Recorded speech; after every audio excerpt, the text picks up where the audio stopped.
नमस्कार, मैं राहुल। मैं आपको आज इतिहास के पहले युद्ध की कहानी की तरफ ले चलता हूँ। कहानी शुरू होती है एक युद्ध के मैदान से। आमने सामने थीं दो सेनाएं।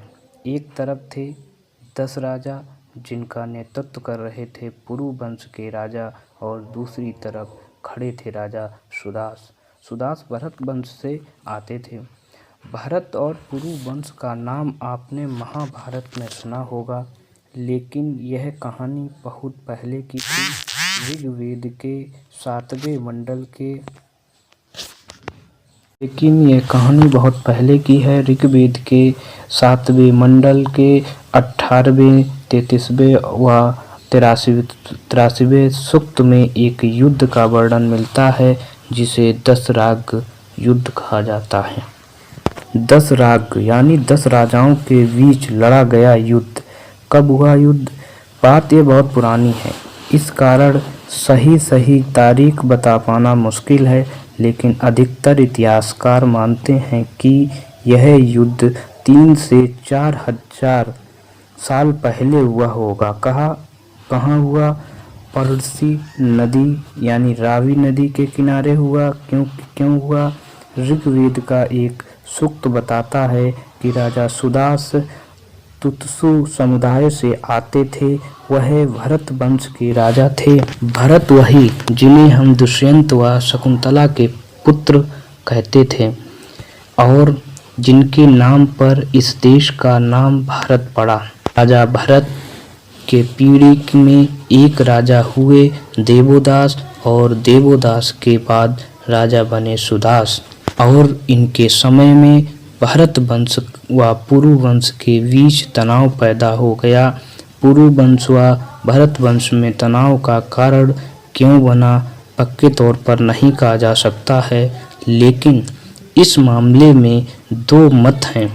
कुछ इतिहासकार इस लड़ाई को प्रभुत्व की लड़ाई मानते हैं। पहले भरत कबीला पुरु कबीले का हिस्सा हुआ करता था। ऋग्वेद के अनुसार गुरु विश्वामित्र भारत वंश के राजपुरोहित थे, लेकिन बाद में वशिष्ठ को राजपुरोहित बना दिया गया।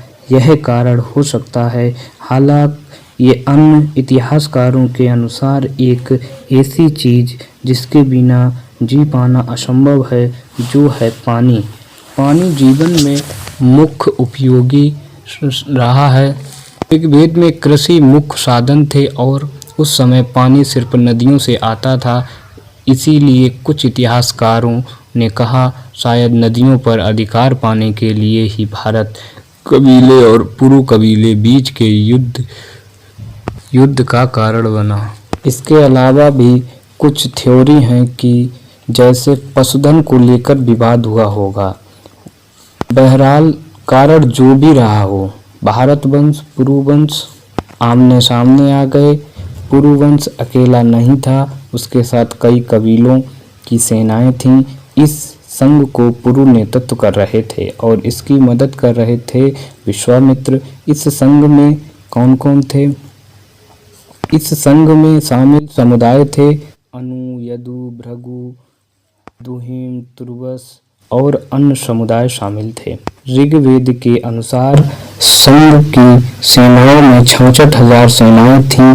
वहीं राजा सुदास की सेना कमजोर थी। जब युद्ध शुरू हुआ तो संघ ने रावी नदी पर एक बांध बनाने का प्रयास किया, लेकिन बांध किन्हीं कारणों से टूट गया, जिसमें संघ की ताकतवर फौज बह गई और इस युद्ध की संभावनाएं बदल गईं। संघ की सेना कम हो गई थी और इस युद्ध में फिर राजा सुदास की जीत हुई। इस जीत पर ऋषि इंद्र को धन्यवाद देते हैं।